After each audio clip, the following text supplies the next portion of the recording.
now it's time to be dangerous. Now it's time to get risky. Now it's time to truly find out what you're made of and what you could achieve. Now it's time to truly find out how many lives you can impact. Now it's time to find out what you were destined to become.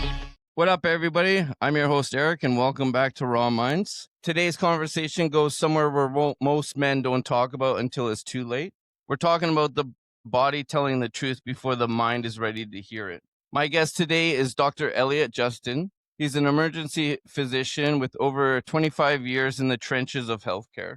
He's built companies, treated thousands of patients, and seen firsthand how men ignore the warning signs until damage is already done. Dr. Justin is the CEO of FirmTech, the company behind the TechRing, an FDA-registered wearable that tracks your nautical erections, so like at sleeping, and just, like when you're having erections. As an early sign of cardiovascular, I can't even say it, sorry, but we'll get into that after. Health sounds awkward, sounds uncomfortable, but here's the truth most men don't want to hear. Erectile dysfunction is often not a bedroom problem. It's the heart problem, a blood flow problem, and the stress problem, a mental health problem. FirmTech has collected over hundreds of thousands of documented erections in its data set, not for stock value, for science, for preventing, for catching issues early before men end up in emergency rooms, graves, or even silent suffering. This episode isn't about pills. It's about data, dignity, and paying attention to your body before it breaks. If this hits home, do me a favor, like, comment, share, and follow Raw Minds. This is how we reach the man who's still pretending everything is okay. On that note, I just want to say a good welcome to Dr. Justin. How's it going? It's great to be here, and that's cardiovascular. Cardiovascular. 6 syllables. Yes, it's like we were just having a conversation about that before. It's hard for me to say, but just like some people, ambulance, right? Some people can't say ambulance, so that's my crush there, I guess. Well, not a lot of people go take an ambulance because they have a limp dick, but I can assure you that I've been in medicine actually since 1979, many years. Just before we start, I just want you to plug all your stuff because I like my guests to plug everything first right off the bat. So if you could plug all your stuff first, and I'll put the website up on the screen. Our premier product is a TechRing. It's the world's first monitor of the sexual health of the penis. We're giving men the vital signs of their most vital organ. We all know that men are only as good as their last 2 or 3 erections. If they fail to perform 2 or 3 times, they're mentally ill, and the judgment's not to be trusted.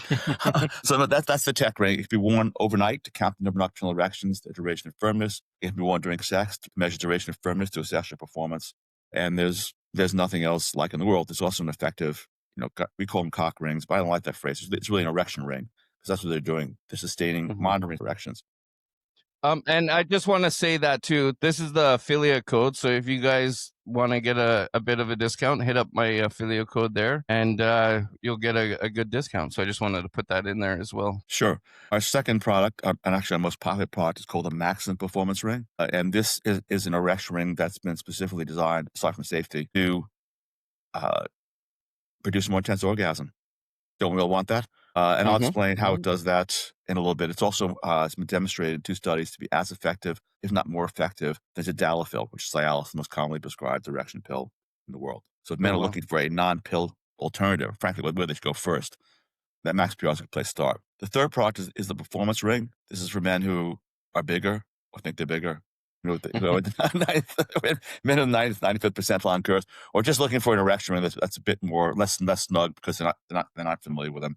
That's also a really popular product. We also make the Ring Mate, which is a vibrator more focused on female pleasure. It slides on and off all of our rings. It can be used for hands-free penetrative pleasure for women. My wife invented it.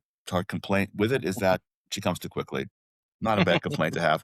And it can also be used solo. It can be taken off. It can be used just with fingers, both by men and women. And those are our major products. We are coming out next year with the Clitique, which is the world's first monitor that helps the clitoris. All these engineering things take long. I was hoping to launch that this spring. Every engineering project, though, you must just tack on 6 months to a year beyond what the engineers say they can accomplish. We will come out with that next year, and that will be a revolutionary product for women. It'll probably be late the 3rd quarter, early fourth quarter next year. And we're also coming out with an advanced version of the TechRing. And I can talk about details later on. But the TechRing is our premier product. It's a wearable for men's sexual health. And we live in this incredible age, Eric, and I'm certain many of your listeners are already using wearables. We got smartwatches, smart rings. Your phone even. Your phone. I mean, yeah. I mean, hey, look, okay, this device is smarter than every doctor in the world. This is where actually how most people should be accessing healthcare, but the governments won't. I mean, the governments, insurance companies, and doctors won't let us do it. And it's really unfortunate because we actually don't have a physician shortage. We have physicians taking care of the wrong problems. We have physicians taking care of the most common problems when these problems could be handled by the phone. But that's a whole other long discussion about the failure of the healthcare system to give people the healthcare they really need. Yeah. I'll illustrate that with one example. What do people most want from doctors? Advice. What does insurance pay for doctors to give people advice? Nothing. Yeah. Instead, we bring you in, we charge, we get lots of tests. You get the care. You can summarize it. We are getting the care that can be billed for, not the care that we need. Definitely. But let's talk about sexual health. Let's do it. So tell me, like, who is Dr. Justin Elliot? Who are you, and like, how did you get into this FirmTech? Like, how did it all come to play? Well, as you said before, by background, I'm an emergency medicine physician. Short of a heart attack or a stroke, there are a few things that alarm a man as much as a limp dick. I've always really been interested, in the opinion of many other people, usually women, over interested in sex.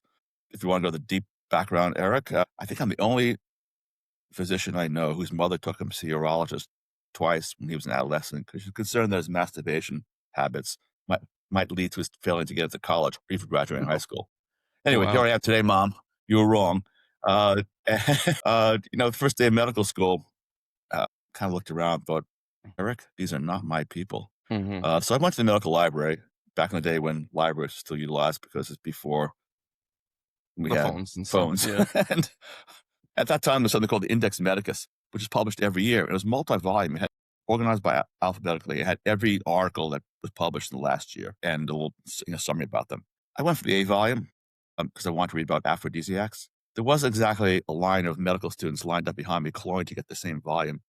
And then it was kind of interesting, actually, because under aphrodisiacs, there are a bunch of supplements listed, many of which are still being sold today. Yohimbe, maca root, horny goatweed, L-arginine, nitric oxide. I tried most of them. None of them worked. And frankly, none of them really worked. Is it like a placebo effect almost? I think so, too. I think, beyond the placebo effect, there's something called the gas station pills, or those gas station pills. There's something called the Hawthorne, and not just sold in gas stations; they're sold online. I mean, the supplement business is a multi-billion-dollar business for virility, for men's health, for and et cetera, et cetera. Now that we have a device like the TechRing that can actually assess these things, we haven't found a single supplement to work. Now, the Hawthorne effect is beyond the placebo effect. The placebo effect, people don't know what they're getting. They don't know what the potential benefit might be. But the Hawthorne effect, people are told that something, and it could be just a sugar pill, but people are told that, hey, Eric, this is going to make, or Elliot, this is going to make you smarter. It's going to make your dick harder. This is going to make you live longer. So our minds are really kind of primed. And the Hawthorne effect is estimated to be around 40%. That's powerful. Oh, wow. So definitely. I mean, I don't want to, I'm going to, of course, this conversation, I'm going to diss a lot of things that are out there because I'm on the objective side of healthcare. I want to tell people what the data and their data and the general data shows, but I recognize the placebo effect's really powerful. Eric, if you went to my bathroom, you probably see 7 or 8 supplements there. I don't think a couple of them really work, but I take all the other ones. Why not? After all, I don't think they're going to hurt me. Yeah. But I certainly think that vitamin D3 is really important. I think that fish oil, omegas are really important. The rest. How about magnesia? Magnesium. Well, because I take magnesium with vitamin D on it. It's like plus. I take magnesium too, but I had 500 milligrams a day. But I eat meat pretty much every day. I doubt if I'm really magnesium deficient. Yeah. Okay. Okay. But when it comes to sexual health, well, actually, just get back to who I am. How did I get here? I live in Montana, and I ride horses. My wife says I ride like a 15-year-old. I think I ride more like a 25-year-old. But I ride I put it this way: I ride with abandon. And several years ago, consequently, I broke 6 ribs and 6 vertebrae. Oh, wow. I think I destroyed that tree, though. I don't think that tree recovered from its impact on my body. What, Uh, were you sitting on top of the horse and, like, you hit a tree? Like, how did that some happen? I was someone that had cut a tree that fallen across a trail, so you could walk underneath it, but you couldn't ride underneath it. Okay. And I was going pretty much full out, probably like 30 plus, miles Yeah. per hour. My dad has horses, so I've rode horses, You so I get it know then, yeah. all of yeah, he had a ranch up in Powell River with 6 horses, plus then he bought a horse, and the horse was actually pregnant, so he got 7 horses on top Nice. of it, so Yeah, yeah. they're So, fun. So I was going, yeah, I was having fun. It was a beautiful summer yeah. day, and I was actually looking off to my right, and it came around like a left turn and going really fast. They had like 10, 15 meters ahead of me was this tree, and I obviously was not going to go underneath it, go Yeah. around it. So I just turned my chest when I blew a tree apart. But also, anyway, I was on the ground. I knew my back was broken. I performed something that maybe your male readers or all your listeners should hear about, which I call a cock up sign. If you think that you've ever had a spinal cord injury, but you can cock your big toe back, you'll be able to defecate, urinate, and fornicate, the big 3. So I knew I was going to be a lot of pain, but I knew I was going to recover. But that got me interested in what's been done to rehabilitate sexual function men and women who have had a spinal cord injury. And there were 6 papers in the medical literature claiming that they're able to neuromodulate the sexual response, meaning neuromodulation, think cardiac pacemaking, placing an electrode by the heart and controlling the heartbeat. But in this case, it'd be placing an electrode behind the pubic bone where it comes out, where your dick comes out, and where the pudendal and cavernous nerves are, the nerves that are responsible for arousal and orgasm in men and in women. And if you can neuromodulate those, I mean, think about the impact, not just for people with spinal injuries, but think about the impact in the aging population. But I tried out on 2 rams, male sheep, and got very weak erections, decent ejaculation, but very strong defecation and urination. So it wasn't exactly bedroom friendly unless you're really kinky. Yeah. So ordinarily what some would do, I guess, would go to Silicon Valley or out to New York and raise $15-20 million and then take this down to Brazil or Nigeria and test it out on 25, 35 men with erectile dysfunction. I don't have ED, but I thought, I'm going to just test this on myself. So I had a friend who's professor of urology in California. We went to his outpatient facility and I had him implant these electrodes inside me, and I felt nothing. I actually don't think that we understand the neurophysiology of arousal and orgasms in men or women. Because if we did, this should have worked. I should have felt something and didn't. So I think what's going on with arousal is more complicated than just what's going on with those 2 nerves. Ultimately, everything in the body must come down to electricity. I'd love to figure this out sometime in the future. But that I called it this. We're a conductor, right? At the end of the day, Yeah, we're a exactly. conductor. Yeah. I thought I called it Project O for obvious reasons and tried to get it published, but negative studies almost never get published. Yeah. I think these other papers in the medical literature just think they're either lies or grant seeking. Yeah. And I think that's true of certainly everyone after COVID should be very, very suspicious of what people claim in research.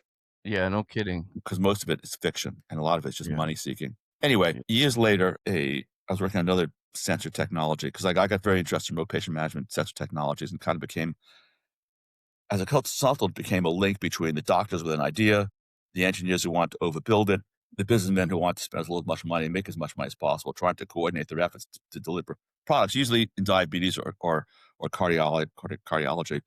And a professor of urology at the University of Utah heard about Project O and said, I want to work with him. And he contacted me and said he wanted to count the number of nocturnal erections that men have. And I said, what the fuck for? And we know about morning wood and we laugh about it, but why should we care about nocturnal erections? And he told me that they are a leading indicator of man's cardiovascular and sexual health, and the penis of the canary in the coal mine of cardiovascular disease.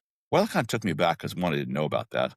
And 2, leading indicators are really uncommon in medicine. In medicine, when it comes to chronic disease, we treat associations. High blood pressure is associated with stroke, elevated lipoproteins associated with atherosclerosis and heart attacks. And they're not predictive. I mean, your cholesterol goes from 180 to 240. It's not telling you, hey, Eric, you're going to die in 3 years. If your blood pressure, my blood pressure goes up from make it up 120 to 150. It's not telling me anything. Those numbers, blood pressure and elevated lipoproteins, only really are predictive when they're really extremely, extremely high. So, but if a man's number of nocturnal erections come down by 50% and stays consistently down, that man has a close to 50% chance of having a cardiovascular problem, significant problem in the next 2 or 3 years. And we've Oh, had wow. 3 men utilizing our technology that we're aware of get cardiac catheterizations. Can't say the lives were saved, but the data, the signal that you indicated in your opening, the signal from their readings triggered them to go out and get a life-saving procedure. Life-saving, yeah. So leading indicators are powerful. This doctor mentioned that's me. It's like I get involved in this, but let's not limit ourselves to nocturnal erections. Let's assess all erections, because what do men care more about? What will motivate men more to pay more attention to their cardiovascular and sexual health than monitoring their sex erections? Because guys care a lot more about what's going on when they're fucking than what's going on when they're when they're sleeping. Although both are important. And so this doctor, like most doctors, is what I call a cock ring virgin. I'm not. I've been playing with sex toys since I was young. I just kind of expect that given my background. I also married a woman who's into sex toys. By the way, every man listening to this episode, marry a woman who's into sex toys. That should be one of your criteria. Maybe as important as looks. Maybe whatever you think is important. Someone who's into sex toys. That's a really positive sign. Just tip. So because we've married 37 years, and it's really been great. And I can't say it's healthy. It's healthy, Yeah, definitely. But the problem is with cock rings, and the reason why they're difficult in the straight community is that there are these O-rings you get in a sex toy store or online, and it's like $10.95 or whatever. They've made the same, frankly, dumb way for like 150 years. They're just a piece and they of hurt, silicone. And they pinch and they're uncomfortable, and they cut the circulation. And as soon as when you have it on, it's like snapping a rubber band on your dick. And then as soon as you have a climax, you got to dig your fingers in, and then pull the thing off. So they really have, 90% of gay guys use cock rings regularly, and only 10% straight guys do. Oh, wow. And one of the jokes we have, actually, one of the ways you can tell the difference between a gay guy and a straight guy is just to ask them the question, do you use a cock ring? Because the gay guy will roll his eyes like, oh my God, you fucking idiot. Of course I do, last night. And the straight guys be like, this is like even straight doctors. He's like a straight doctor at a urologist. I don't need that. It's like male pride. It's like Superman kryptonite. Whoa, not me. No. Maybe some of my patients might need that, but not, but not me. And the reality is, and I'll emphasize this several times in this talk, is every man, whether they have ED or don't have ED, will benefit from an erection ring. But you got to get a good one. Oh, of course, ours is the best, and I'll explain why in a little bit. But I got into this with the data, and why is the data important? Because we are all on the road, Eric, all on the road from erectile dysfunction to from erectile fitness, rather. Sorry, we're on the road fitness to dysfunction, and we know where we are on the road. You don't know where you are on the road. I mean, I know because I have data, but we all would like to ideally, of course, reverse course, make a U-turn, back up at high speed, or at least stop going, or at least slow down going down the road. We'd like to be able to identify problems before they happen. That's like preventive maintenance on your car. The engine light comes on, you don't ignore it. Your tire gauge tells you your tires are going down. You don't ignore it. You don't keep driving at 100 miles per hour in your electric vehicle when the battery is signaling you're out of juice soon. So, but when it comes to sex, with the rest of the body, Eric, if you or I had like a heart problem or a lung problem or a bowel problem or a kidney problem, we doctors have ways of visualizing that with x-rays or CAT scans or MRIs. We have blood tests that could provide us with markers. So we can actually objectively look at where overall for many problems, where are you? When it comes to sex, figure out the deepness of what's the underlying problem of what's making it. Right. Not just to hear a complaint. I mean, Eric, if you came to me and said, hey, Elliot, I think I have high blood pressure. When I go to the gym, my face turns red and my chest pounds. And I said to you, Eric, that's really interesting. Take this pill and come back in 3 months. You would think, what the fuck is this, Elliot? Like 1900? How about taking my blood pressure? That might be a good idea. You got an electrocardiogram machine in the office here. How about some blood tests? Might check my liver proteins. But that's when it comes to sexual health, that's really kind of wild about it. It's stupid. Is that's what we're doing. And that's what men do. I'll just get a pill. And the pills don't work all that well. And the pills have problems associated with them as well, too, that I can get into in a moment. So here we are on this road from fitness to dysfunction. Where we can't look under the hood. We don't have a dashboard. Of course, downs and crashes occur because we ideally, of course, want to get signals of potential dysfunction before there is real dysfunction. Because it can lead to other things, too, not just... Well, it's your heart health. It's also... There are medications that we doctors stupidly prescribe to people and insensibly prescribe. blood pressure medications, antidepressants, anti-anxiety medications that fuck up people's sexual health. Well, and I just want to make that clear to all our listeners, right? It's not just like there's multiple different things that can happen, that like when you're dealing with this, right? And it may just be ED on the face value side, but there's more internal stuff going on, is like what you're saying. Yeah, so that's the TechRing is the answer. Yeah. It gives men and their healthcare providers data so they can figure out where they are. And actually, sometimes I have some guys complain, "Gee, I spend money on this device, but I'm normal." Well, that's actually good news. I don't complain. Yeah.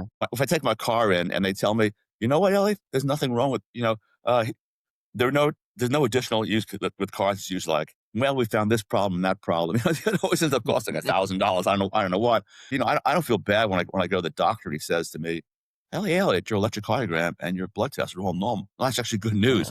Yeah, that's good news. Yeah. And also you're establishing a baseline that you can then trend, so you can then see whether they're going to have a problem in the future. Mm-hmm. So we have documented right now probably about 140,000 erections on over 3,000 men. It's the world's largest database, if you will. And utilizing our technology, men can not only find out about their own sexual and cardiovascular health, but they can compare themselves to other men.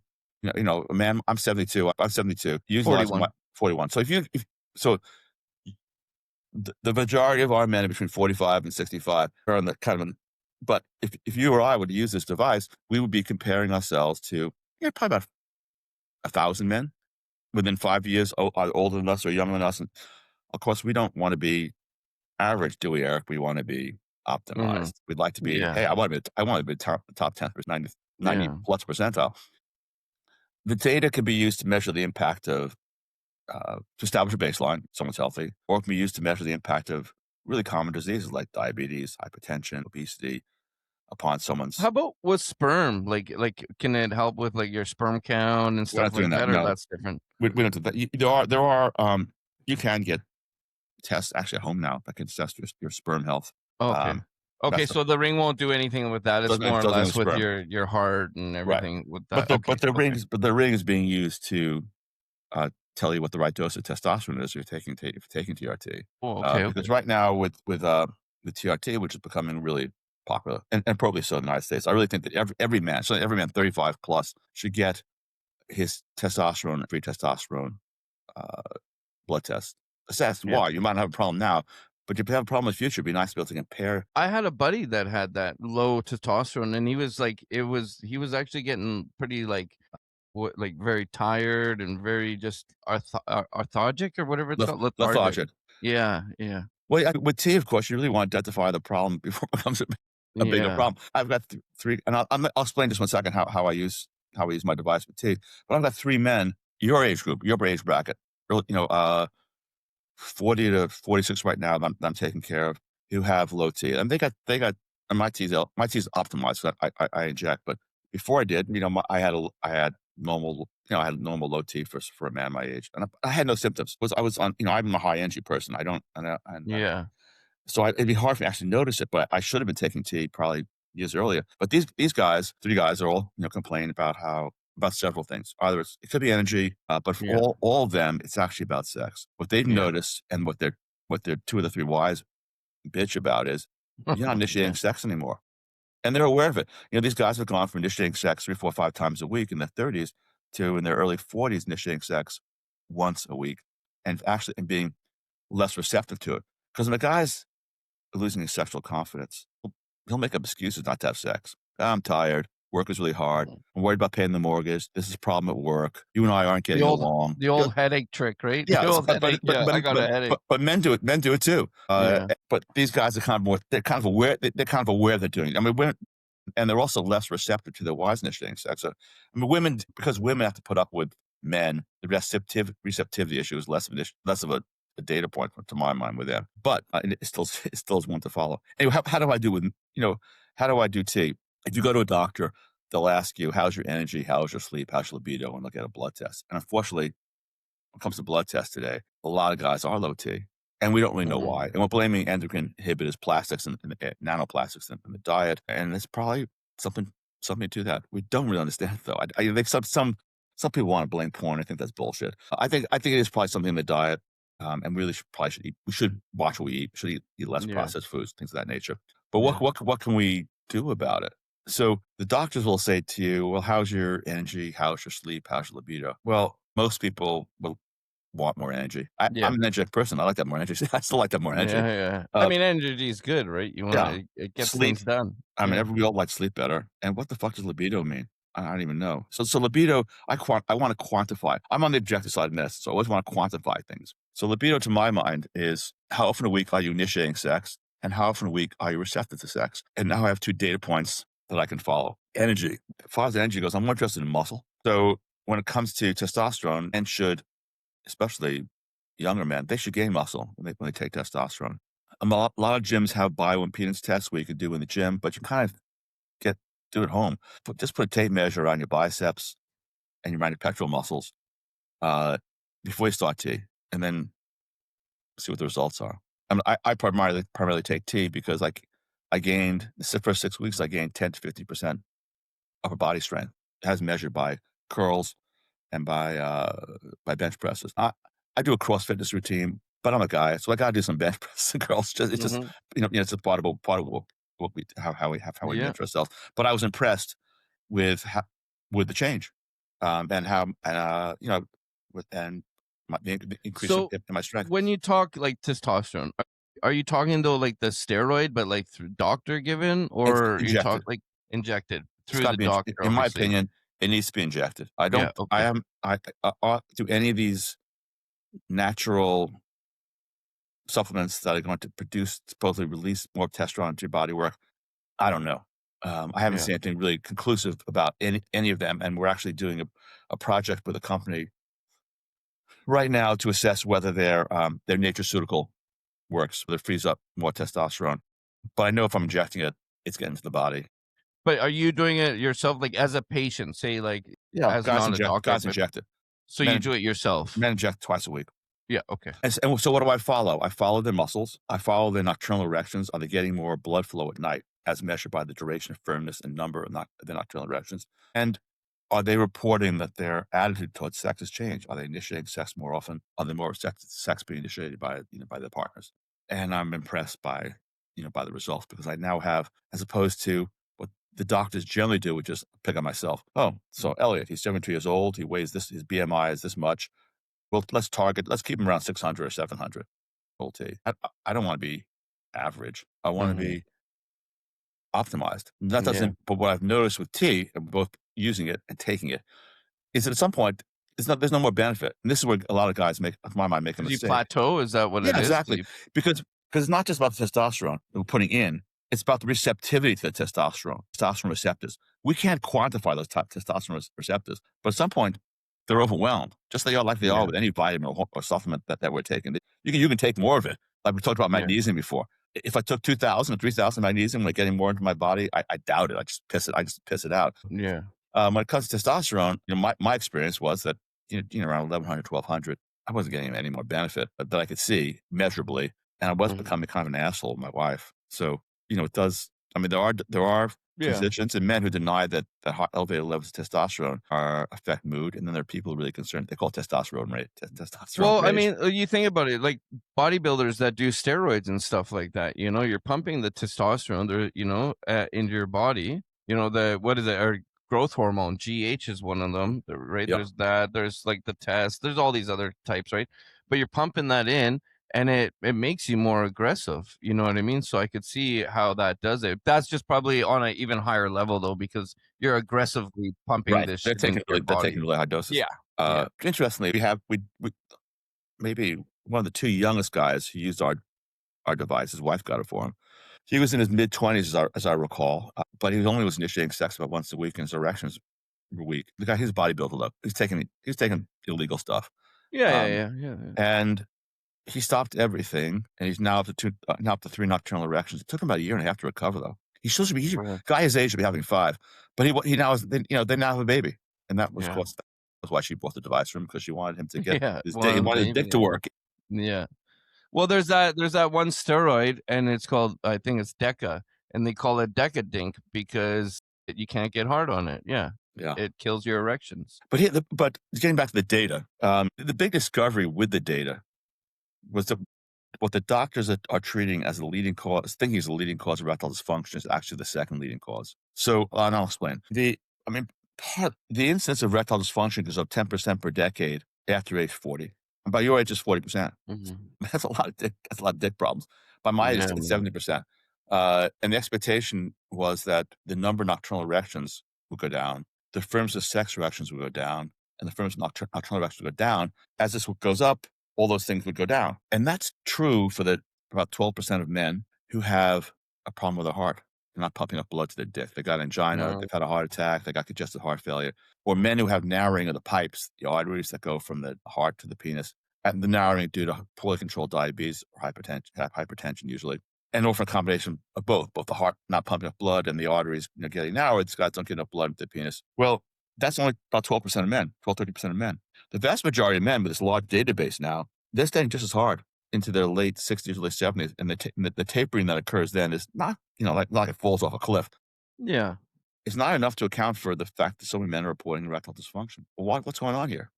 The big fundamental problem starts with the fact that erectile dysfunction, the definition is shitty and stupid, and has led to a lot of miscategorization of men's, a lot of shaming. Men don't want to talk about, hey, I'm dysfunctional. Men don't want to talk about this. It's embarrassing. Most guys, this is important for you, really, I'm glad you have a largely male audience. If you think you have ED, you probably don't have it. You just got a problem. Mhm. What you have is something that all men have. Erections fade. We get hard, but erections fade faster as we get older. So the definition of erectile dysfunction, this is from the International Society for Sexual Medicine, is, and I'm paraphrasing, inability to achieve an erection, attain an erection. That's 10-12% of men, 30% of men. Inability to maintain an erection or sustain an erection. That's us. That's the rest of that's every guy over the age of like 25 or 30, because we're all deteriorating. We get erections and we lose them. And so when you're 14 years old, you hold a girl's hand for 5 minutes, you got a hard on for an hour and a half. I don't know, Eric. It hasn't happened to me in a long time. And probably happened to you. It hasn't happened to anyone listening to it in a long time. Mhm. So these two groups don't belong together in research. They got a separate problem. The guys who can't attain erection, they've got a heart or an artery problem. They have to use your favorite word blood earlier. flow. Let's repeat after me. They have a cardiovascular problem. Yeah, they got a blood flow problem. Cardiovascular. There we go. They got a blood flow problem. The guys on the other side, they got a plumbing problem. You think about it really quickly. You got an erection, You can't get it lose down. it. Yeah. So it goes down. Imagine a leaky pipe. That's exactly what's going on. It's a plumbing problem. So as we get older, the smooth muscles and the small veins, the venules that hold the blood in our penis, to get weaker. It's just the way it is. And no one knows why it happens. Yeah. But they know why it happens in men my age. They don't know why it happens so early. Because the guys Younger. in their 30s. Mystery. But it happens. And every guy knows this, and every guy can prove this to himself tonight with a simple experiment. And I'll discuss in just 1 second. Here you have, so we have the incidence of erectile dysfunction by my age is 70%, but about 85% plus of the men who think they have ED don't have it. You just got a problem. And the problem, and the PD5 medication. So I had a guest, my last guest actually, he was a Olympic bobsledder for the US team, and he got CTE, a brain injury, right? They're getting their head smacked. I mean, he was saying some of the times they're hitting 8 Gs going around these corners. CHG, cold head trauma. Yeah. Go ahead, Yeah, sorry, yeah. So he got a hyperbolic oxygen chamber. And it helped, hyperbaric, and it changed, like he bought one, he's got it at home, and it helped him with like blood flow and everything like that. Would that help with that, or? Been studied. I don't know. Never. And if there's someone listening who wants to do research with that, we will lend our support. We'll give free devices and free data analysis to that person, because that would be really valuable to prove. That's what I'm thinking. You know what? I'm actually interested in maybe reaching out to him for this, because this is kind of interesting to me. If you're okay with that, could I maybe? Yeah. I mean, I'm interested in helping. I'm interested in our technology being used to evaluate every claim made. Yeah. To help men. So you can check it off. There's research going on right now utilizing testosterone, the erection pills, PD5 medications, Viagra and Cialis, shockwave therapy, Botox shots, plasma injections, penis pumps, penis extenders. I mean, I'm really excited about it. By the end of 2026 or 2027, some of these studies take time to get published and done. Pretty much everything that's been recommended for men will now be looked at objectively, so that men can Right. then make a better informed decision. I'm not doing this because I heard some celebrity endorse it. I'm not doing this because, wow, the advertising is really persuasive. I'm doing this because there's actually evidence showing that this works. Or I'm not going to do it because evidence showing that it doesn't work. Well, the data proves it all at the end of the day, right? Yeah. So the pills, the really popular pills, Viagra and Cialis, they put more blood in the penis. Not that much, but they put more blood. Of course, those pills work best in men who have no disease. Yeah. Well, but so Viagra is like almost instantly, as soon as it kicks in, right? And then Cialis, is that like a time release? Like it takes more time, but it lasts longer as well too. Yeah. Okay. Just to make that clear for anybody listening. Yeah. And I have no problem with a guy 25 years old who has confidence issues because he's dating he's dating fresh women who he barely knows, who he's met online. Got it. If you're in good health, it's not a problem. I have a big problem with men over the age of 45 or 50 because when I take a pill, it could be masking a significant problem. They could be delaying figuring It's like out a Band-Aid. Yeah. I mean, I talked about her a little while ago, 85% plus of men just have fading erections. But there's 10 to 15% who don't. And you don't want to be one of those 10 to 50% of men who takes Viagra for a couple of years and then it stops working for them and then finds out that they have they're significantly pre-diabetic or they have a cardiovascular problem or other metabolic problems. I mean, there's a really famous urologist named Mohit Kara. He's at Baylor. He says that Viagra is Vicodin. And what does he mean by that? To your point, it's like a Band-Aid. You could be masking a problem.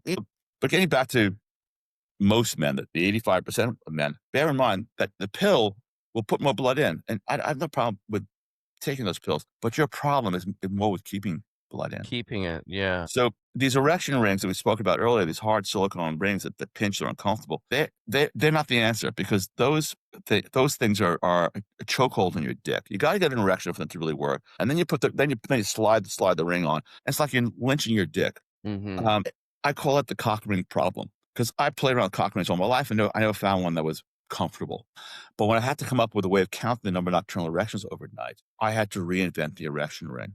I had to make a ring that could be worn for a long period of time. So instead of making a silicone, it's made out of elastomer. It's a more comfortable material. It allows the blood to go in, doesn't block the arterial blood flow, but only constrains the venous return. Imagine like a bathtub plug that's it's halfway across or you actually sent me one, and it's way different from like what you would buy in a store. Yeah. It's way different. I have it actually over there but yeah, it's way different. Well, it's better than you're standing. Actually, I was hoping you stand up right now and show it to us, but okay. Yeah, I got it on right now. I'll show you guys all. Band.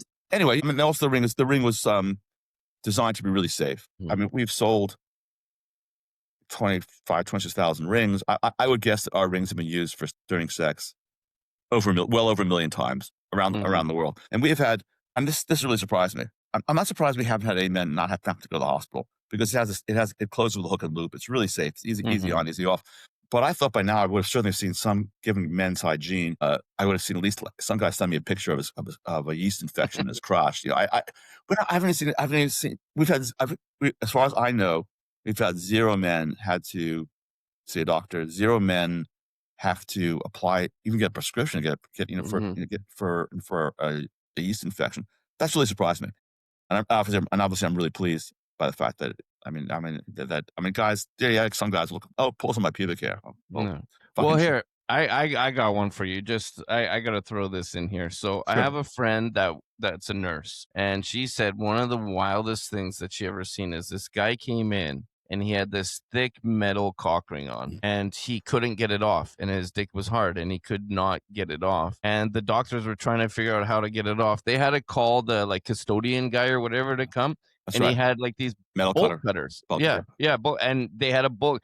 And she said she tried not to laugh because when they cut it, it came flying off, hit the ground. It's like,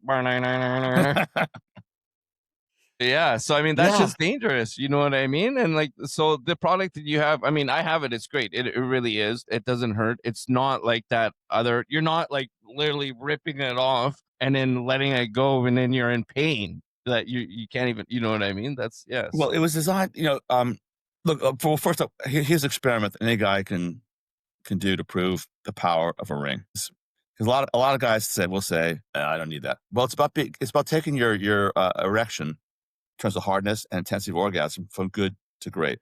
4 years ago, Eric, if you told me I'd be talking about erection rings, I would have said, like most guys, I don't need that. Now I realize, well, it's not about need, it's about want. Why do I want it? So any guy can do this right now or tonight. Go to Pornhub or XNXX or XHamster, where the fuck you go when you're alone jerking off. Go there and get rock hard.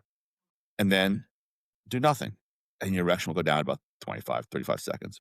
And then get rock hard again and put a ring on it. Odds, of course, is the best, but you can you get a cheap ring. But you can use a fucking road band if you want. But, put something on that will constrict.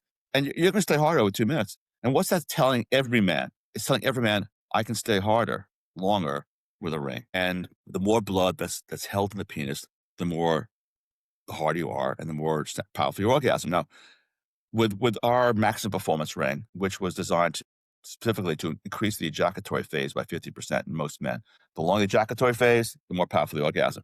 With that, my goal was also to prove that the ring could be as effective, if not more effective, than 10 milligrams of Cialis tadalafil, most commonly prescribed erection pill in the world. So I don't have sex without that ring. My wife said, "You're foreplay, put on red lipstick and throw the ring at me." I'm a guy. I'm really easy, So every guy, what guys need to understand is beyond rock hard, there's cock ring hard. And no amount of vaginal, oral, manual stimulation is going to get you harder than a cock ring. So get over it, guys. Put a ring on, because women have vibrators and we have shit. But we should be using rings and taking pills, because that's the way we can optimize our performance. Well, I want to say too is like you accidentally reinvented it too, right? Like I wasn't thinking. No, I was thinking about getting the data. Getting data from men's sexual and cardiovascular health, and then realized that I had actually, solved the cock ring problem and made I don't like calling it a toy, made an optimizer for men. Yeah. So, I like that. And it's a profound confidence builder. So what do men want? All men. Well, we want to rock harder. We want to have more intense orgasm. We want to last longer if we want to last longer. We want to be more confident. What does confidence mean at my age? I'm in a committed relationship. Confidence for me means I can dance another hour, and if I get a hard on, I'm not worried about losing it. I'm not going to I can have a third cocktail. I can smoke half that joint. Yeah. I can stay at the party another hour. I'm not, all these things that I know from experience without the ring would lead to, I'm too tired. I had too much to drink. Yeah. That maybe tomorrow. Let's wait till tomorrow. Excuses. Almost, now it's like, well, game on. Plus it solves 3 of the problems that men complain about with women that they don't want to talk about with women. The therapists always talk about the importance of communication. Here are 3 things guys complain about. 1. That position doesn't work for me. I don't get enough fucking friction. I'm 72 years old. I'm 72 years old soon. Am I so? I'm going to be 73. My wife's 71. She's had 3 kids. Muscles change too. I don't get, if she wants to have sex in some positions, I'm going to lose my erection without the ring, because I'm not getting friction that I did when I was with her when she was, 35, obviously. Yeah. So, well, it's different. Definitely. With the ring on, I might not want to come in that position, but I'm hard. And that's a game changer for the male mind. If we're worried about losing an erection, we're probably going to lose it. If we're not worried, hey. Well, and you're thinking about it while you're doing it, you know what I mean? So now your whole brain is like thinking about trying to keep it and you're killing it. Right. When you should be, worrying about what's in front of you. So I don't worry about it. And the great thing for my wife is she's not worried about me losing my erection, because she knows that I need some stimulation, but she knows that with moderate stimulation, I'm going to stay hard for a long time. What else do guys not want to talk about? We fucked in this position, 3,000 times. Well, boredom goes away when you're confident. When you got a confident heart on, not worry about it anymore. Yeah. And the last one that, if there are women listening, pay attention to this one, because this really pisses guys off, and it's so common. Women in a committed relationship, not when you see them early on. Many women in a committed relationship, and really having sex, even when they're really turned on, will start talking about something else. They got to get off their mind. Yeah. Like, oh, my mother had this problem, or my wife, like about 2 months ago, came up with a great idea for redesigning our bedroom. I'm glad, but you couldn't hold on to that fucking idea for 5 minutes. It's a great idea, but I don't want to hear about it right now. So we just don't want to hear about that. But with a ring on, go ahead, chatter away for a few minutes about whatever, because I'm still hard, and that's a game changer. So that's the power of the ring. The ring on the data side can give men really, if not life-saving, life-changing data about the cardiovascular and their sexual health, signals, early warning signs of problems. But the ring is also an optimizer of your performance. Yes. So check it out. I know that, and no pun intending. I know you have a hard ending here right now. You got to go, no pun intending. So I would really like if you could once again plug all your stuff so people know how to get a hold of you, and I'll put everything in the description below as well, so you guys can check it out and hit the links, and it'll be on the screen right now. Excellent. So our premier product is the TechRing, and it's been used to document 140,000 erections so far. Your data is going to be compared to this really robust data set, and you will learn about your sexual and cardiovascular health. If you're under 45 and you're in good health, no point in spending the money. Get the maximum performance ring. I'll get to in a moment. But if you're over 45, you should want to know the vital signs of your sexual and cardiovascular health utilizing the ring. And I'm confident with all the research, and there are like 9 published papers right now, with all the research being done with this ring, this will become a standard of care 3 to 5 years from now. Things change in medicine very, very slowly. But right now, if you're 45 years old, Eric, even your age, Eric, and you went to a doctor for like an annual physical and then do an electrocardiogram, check your blood pressure, get your blood test, you would think, what am I doing here? This type of testing is going to become a standard of care. That's the TechRing. It also functions as an erection ring. And I just want to clear something out too. Is like, so when you have it on, you have an app. Is that how you see the data? Yeah, it's Bluetooth enabled. We're in the Google and Apple stores. You can go to the website myfirmtech.com, click on the science section, and read about the data and how it works. Then we have the Maximum Performance Ring and the Performance Ring. They are both really superb erection rings. The Maximum Performance Ring specifically has been demonstrated in the vast majority of men to produce a more intense orgasm and to be equal to or better than 10 milligrams of tadalafil. With all of our rings, I recommend you take a pill as well, though. The Performance Ring is for men who are bigger, or want a softer fit, want a more comfortable fit. We kind of call it our beginner ring, or for guys who are bigger. The Ring Mate is a device invented by my wife. That's a vibrator that fits on and off all of our devices. It can be used for hands-free penetrative sex. It also can be used for solo fun. Awesome. Well, I just want to say thank you for, coming on. I really appreciate you and your team reaching out, and bringing this to, all my viewers and stuff, their attention. I think it's groundbreaking, really, and I'm excited to even be a part of your journey and having you on my show. So I can't wait to see, what the future brings for you guys. And also I'd love for me to connect you with the guy that's trying to do the hyperbolic chambers. What he's trying to do actually is he's trying to make a place where people don't have to pay for it. He wants to just give back to the community because someone gave back to him. They're so expensive. Yeah, very expensive, and he got the chance to do it for free. So he wants to give that back to the community. So he's trying to do it all by donations and stuff like that. And he'll even try to raise money to fly people out just to be able to do that. So I think that, as a little collaboration with you guys, I think it would be great what you guys are both doing. And I think it would be kind of cool to find out the data between if that's going to help it, right? So yeah, bring it on. Definitely. Yeah, hell yeah. All right. Well, thank you again. I really appreciate that. And like I said, everybody, you can get all the links will be in the bio one more time up on there. And you can use my affiliate code right here, RAW888, and you'll get a little bit of a discount. So I appreciate all you guys, and thank you again, Elliot. I really do. Thanks so much. And I hope the best for all of you, and I hope this just blows the whole open of the science and the data and all the stuff that we need to hear. So thank you again. Excellent. Thank you. All right, everybody. Thank you again, and we'll see you guys next week. Take it easy. Bye. Thank you, man.